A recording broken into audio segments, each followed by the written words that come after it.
નમસ્કાર મિત્રો, હું જયપ્રકાશ પ્રજાપતિ સ્વાગત કરું છું તમારું અમારા યુટ્યુબ ચેનલ ડેવલપમેન્ટ બાય જય ઉપર. વડોદરા મ્યુનિસિપલ કોર્પોરેશન એટલે કે વડોદરા મહાનગરપાલિકાએ અત્યારે એક એપ્રેન્ટિસની ભરતી બહાર પાડવામાં આવી છે. જે બી અમારા વિદ્યાર્થી મિત્રો છે, આઈટીઆઈ કરેલા મિત્રો છે કે જેમણે ગ્રેજ્યુએશન કર્યું છે, એ જ્યારે બહાર માર્કેટમાં નોકરી માટે જાય છે તો એમની જોડેથી માંગવામાં આવે છે કે તમે તમારું વર્ક એક્સપિરિયન્સ આપો, તમે એક્સપિરિયન્સ તમારું કેટલું છે. તો એ તમને એક્સપિરિયન્સ ક્યાંથી મળશે? એ તમને એક્સપિરિયન્સ આ એપ્રેન્ટિસમાંથી મળશે. જો તમે એપ્રેન્ટિસ કર્યું હશે તો તમને એક વર્ક એક્સપિરિયન્સનું સર્ટિફિકેટ આપશે અને આ એપ્રેન્ટિસ દરમિયાન તમને સ્ટાઇપેન્ડ એટલે કે તમને સેલરી પણ મળશે. તો આ ફ્રી એપ્રેન્ટિસ નથી. એપ્રેન્ટિસ કરવાના ઘણા બધા ફાયદા હોય છે કે જેમને તમને વર્કનું એક્સપિરિયન્સ મળે છે. એક્સપિરિયન્સ સાથે સાથે તમને વર્ક એક્સપિરિયન્સનું સર્ટિફિકેટ પણ આપવામાં આવે છે. નેશનલ ટ્રેડ સર્ટિફિકેટનું એક સર્ટિફિકેટ આપવામાં આવે છે. અને આની સાથે સાથે જો તમે એપ્રેન્ટિસ પૂરી કરી હોય તો એના પછી સરકાર તરફથી તમને સહાય પણ આપવામાં આવે છે. તો આ બધા ફાયદા હોય છે એપ્રેન્ટિસ કરવાના. આ એપ્રેન્ટિસ ફાલતુમાં કાઢવામાં આવતી નથી. આના ઘણા બધા મિનિંગ હોય છે. જો તમે ગવર્મેન્ટ ઇન્ટર્નશિપ કરીને બહાર નીકળો તો તમને સૌથી વધારે માન્યતા આપવામાં આવે છે કે તમે ગવર્મેન્ટમાં ઇન્ટર્નશિપ કરી છે. તો જોઈએ મિત્રો, વડોદરા મહાનગરપાલિકામાં જે ભરતી નીકળી છે તો એને કઈ રીતે આપણે એપ્લાય કરવાનું છે. તો વિડીયો શરૂ કરતા પહેલા તમને જણાવી દઈએ કે જો તમે અમારા યુટ્યુબ ચેનલ ડેવલપમેન્ટ બાય જય ઉપર નવા છો તો અમારા યુટ્યુબ ચેનલ ડેવલપમેન્ટ બાય જયને સબસ્ક્રાઇબ કરી દો અને બેલ આઇકન દબાવી દો, જેથી આગળ આવનારી કોઈ પણ સરકારી યોજનાઓની માહિતી કે સરકારી ભરતીની માહિતી તમારા સુધી વહેલી તકે પહોંચાડી શકાય. તો શરૂ કરીએ મિત્રો આજનો આ વિડીયો. અને આજના વિડીયોમાં જોઈએ કે કઈ રીતે વડોદરા મ્યુનિસિપલ કોર્પોરેશનમાં જે એપ્રેન્ટિસની ભરતી નીકળી છે એની લાયકાત, વય મર્યાદા, એને અગત્યની સૂચનાઓ શું શું છે એ બધું આપણે અહીંયા જોઈશું. તો અમારા સુધી છેલ્લે સુધી જોડાયા રહો. તો આ ઓફિશિયલ નોટિફિકેશન છે જે વડોદરા મહાનગરપાલિકાએ www.vmc.gov.in ઉપર રાખવામાં આવી છે. વડોદરા મહાનગરપાલિકા ધી એપ્રેન્ટિસ એક્ટ 1961 અને માનનીય મુખ્યમંત્રી એપ્રેન્ટિસ યોજના હેઠળ વર્ષ 2025માં નીચે જણાવેલ ટ્રેડમાં એપ્રેન્ટિસની જગ્યાઓ ભરવા લાયકાત ધરાવતા ઉમેદવારો પાસેથી તારીખ 2/1/2026 થી તારીખ 16/1/2026 સુધીમાં ઓનલાઈન અરજી મંગાવવામાં આવશે. તો તમને અહીંયા 14 થી 15 દિવસનો સમય મળવાનો છે એપ્રેન્ટિસમાં એપ્લાય કરવાનું, જેની ભરતી પ્રક્રિયા ઓલરેડી શરૂ થઈ ચૂકી છે. તમે અહીંયા જઈને તમારું રજીસ્ટ્રેશન કરી શકો છો. તો હવે રજીસ્ટ્રેશન ક્યાં જઈને કરવાનું છે, તમે જો વિડીયો છેલ્લે સુધી જોશો તો તમને ખબર પડશે. હવે તમે આમાં કયા કયા ટ્રેડ છે એ આપણે જોઈશું. તો અહીંયા જો ટ્રેડના એમાં ઘણા બધા ટ્રેડ છે. અહીંયા ટ્રેડનું નામ આવ્યું છે અને એની લાયકાત શું છે એ બી આપ્યું છે. તો ઓફિસ ઓપરેશન્સ એન્ડ એક્ઝિક્યુટિવમાં સ્નાતક એટલે કે BA, BCom, BBA એટલે કે તમે જો ગ્રેજ્યુએશન કર્યું હોય તો તમે ઓફિસ ઓપરેશન અને એક્ઝિક્યુટિવમાં એપ્લાય કરી શકો છો. Computer operator and programming assistant ITI trade માટે, wireman, electrician, fitter, refrigeration and air condition mechanic, draftsman, civil માટે surveyor, health sanitary inspector, mechanic motor vehicle, mechanic diesel, mechanic earth moving machineries, desktop publishing operator, information and communication technology system maintenance, computer hardware and network maintenance, mechanic electric vehicle, certificate course in web designing, electronic mechanic, instrument mechanic અને office assistant, જેમાં એટલે કે peon, office assistant એટલે કે peon, એમાં બી માત્ર જો તમે 10 પાસ કર્યું હશે અને તમારી ઉંમર 18 થી 28 વર્ષની હશે તો તમે અહીંયા એપ્લાય કરી શક્યું છે. તો આમાં મિત્રો સૌથી વધારે ટ્રેડ ITI ને આપવામાં આવ્યા છે. એના પછી જો તમે માત્ર 10 પાસ કર્યું હોય કે તમે 10 પાસ પછી ITI કર્યું હોય કે 12 પાસ પછી ITI કર્યું કે એના પછી તમે કોઈ ગ્રેજ્યુએશન કર્યું હોય તો બી તમે આ ઇન્ટર્નશિપમાં તમે એપ્લાય કરી શકો છો. પણ એના કંઈક નિયમો છે, કાયદાઓ છે એ આપણે જોવાના છે. તો આપણે જોઈએ છે કે આમની કન્ડિશન શું છે. તો એપ્રેન્ટિસને ધી એપ્રેન્ટિસ એક્ટ 1961 હેઠળ સ્ટાઇપેન્ડ ચૂકવવામાં આવશે. સ્થાનિક ઉમેદવારોને પ્રાધાન્ય માન્ય આપવામાં આવશે.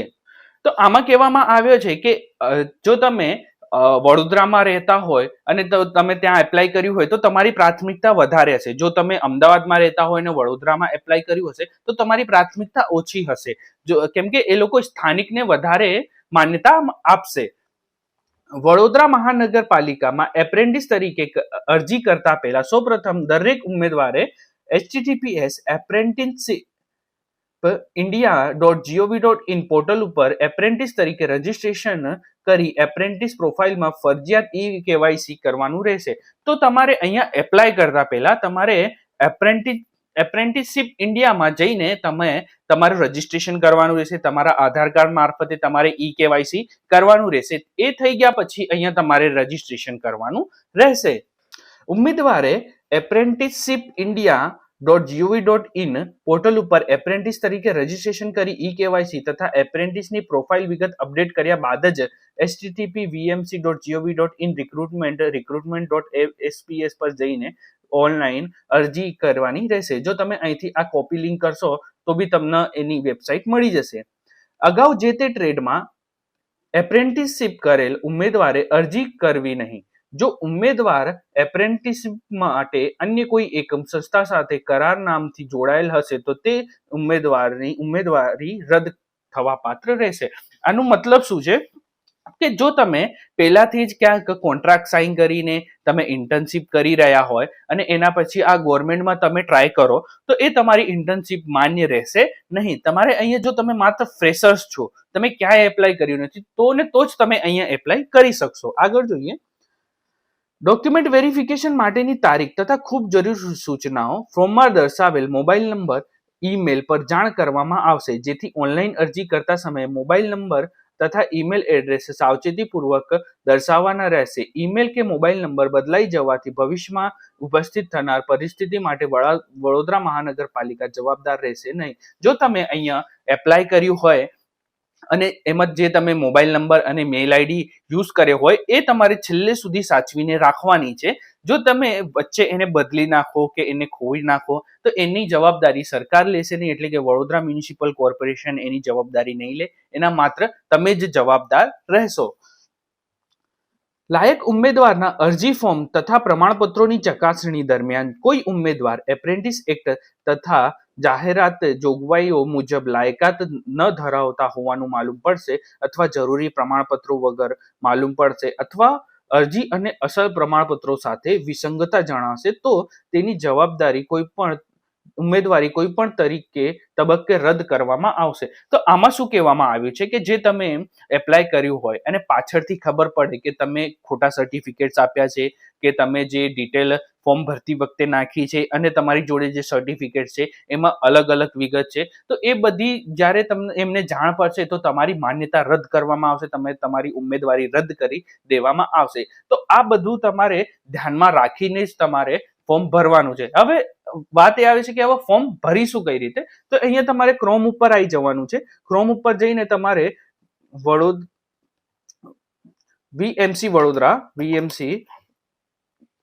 રિક્રુટમેન્ટ લખો. તમે વીએમસી રિક્રુટમેન્ટ જઈને તમે સર્ચ કરશો. તમે જો પહેલી વેબસાઇટ ઓપન કરશો તો અહીંયા તમને દેખાશે કે અહીંયા તમારે દેખાશે કે પબ્લિક હેલ્થ વર્કરની જોબ છે અને ફિલ્ડ વર્કરની જોબ છે. તો એપ્રેન્ટિસમાં ક્યાં છે? તો અહીંયા તમારે જોવાનું છે. અહીંયા આવીને તમે ક્લિક કરશો તો અહીંયા તમારી જોડે કંઈક આવું ઓપન થઈ જશે. અહીંયા તમને બતાવશે કે આ જે તમે એમની નોટિફિકેશન છે અહીંયા તમને જોવા મળશે અને એને એપ્લાય કરવા માટે તમારે અહીંયા apprentice advertisement click here for application પર ક્લિક કરશો તો તમારી જોડે કંઈક આવું ઓપ્શન ઓપન થશે. અહીંયા જઈને તમારે રજીસ્ટ્રેશન કરવાનું છે. મિત્રો, જો તમને રજીસ્ટ્રેશન કરવામાં કોઈ પણ તકલીફ જણાતી હોય કે કોઈ બી પ્રોબ્લેમ ઊભી થતી હોય તો અમને કમેન્ટ કરીને જણાવજો. અમે તમારી પૂરેપૂરી મદદ કરીશું. જો મિત્રો તમને આ વિડીયો સારો લાગ્યો હોય અને તમારા કામનો હોય તો આ વિડીયોને લાઈક કરી દેજો અને જેને આ વિડીયોની જરૂર હોય, જેને એપ્રેન્ટિસની જરૂર હોય એના સુધી આ વિડીયો પહોંચાડી દેજો, એને શેર એના સુધી કરી દેજો. તો મિત્રો મળીશું આવતા વિડીયોમાં. ત્યાં સુધી અમારા યુટ્યુબ ચેનલ ડેવલપમેન્ટ બાય જેને સબસ્ક્રાઇબ કરીને રાખો જેથી આગળ આવનારી કોઈ પણ ભરતી કે સરકારી યોજનાઓની માહિતી તમારા સુધી વહેલી તકે પહોંચાડી શકે. તો મળીએ મિત્રો આવતા વિડીયોમાં. આભાર.